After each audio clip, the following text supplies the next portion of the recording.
Friends hello friends, तो स्वागत है आज के इस वीडियो में। आज हम पुष्प यानी फ्लावर के बारे में जानेंगे।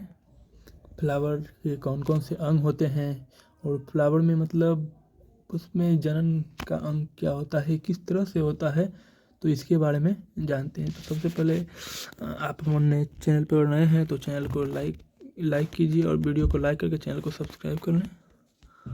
और अगर आपको अच्छा लगे तो अपने दोस्तों के साथ भी शेयर करें। तो सब चलिए वीडियो को शुरू करते हैं। तो सबसे पहले हम जानते हैं कि फ्लावर के कौन कौन से पार्ट होते हैं। तो चलिए, तो देखिए, जैसा कि इसमें पूरा आपको दिखाई दे रहा होगा कि यहाँ पे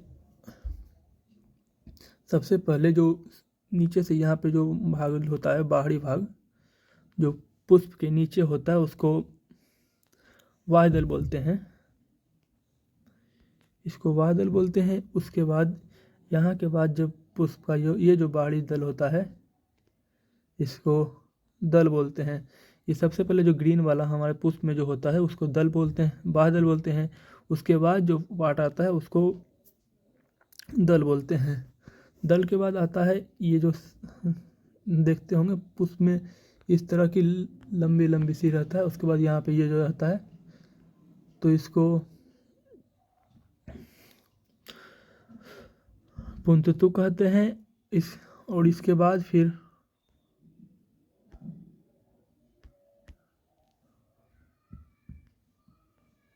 यहाँ पे इसके ऊपर में जो होता है परागकोश होता है। ये जो है पूरा भाग जो होता है वो पुंकेसर कहलाता है। इसका पूरा जो भाग होता है ये पुंकेसर कहलाता है, जो कि नर भाग होता है, पुष्प का नर भाग होता है ये। अब इसके बाद फिर हम पुष्प का मादा भाग का बात कर लेते हो। तो सबसे पहले यहाँ पे ये ऊपर का जो होता है हिस्सा, जो सबसे ऊपर होता है, उसको वर्तिकाग्र बोलते हैं। उसके बाद ये रेशेदार टाइप का जो बीच में होता है वो उसको वर्तिका बोलते हैं। सबसे बीच में जो होता है, सबसे नीचे, उसको अंडाशय बोलते हैं। और ये तीनों जो पार्ट होता है, ये तीनों पार्ट को स्त्री केसर कहते हैं। तो इसके बाद हम बात कर लेते हैं कि इसमें निषेचन मतलब प्रजनन जो होता है, पुष्पों में प्रजनन वो किस तरह से होता है। तो प्रजनन में सबसे पहले दो तरह का होता है, एक परागन होता है, एक निषेचन होता है। तो परागन किस प्रकार का होता है? तो सब परागन में क्या होता है कि पुष्प का ये जो मेल पार्ट होता है यहाँ से आकर अंडाशय में चला आता है। तो यहाँ पे आने के बाद जो क्रिया होता है उसे परागन कहते हैं। और परागन भी दो प्रकार का होता है, एक स्वपरागन, उसके बाद एक पर परागन। जो स्वर परागन होता है, जो अगर यहाँ से पराग पुंकेसर से पराग को स्वयं अंडाशय में चला आता है तो स्वपरागन होता है। अगर किसी जीव के माध्यम से तितली अगर यहाँ से पराग को तितली के माध्यम से या किसी दूसरे के माध्यम से आता है तो उसे परपरागन कहते हैं।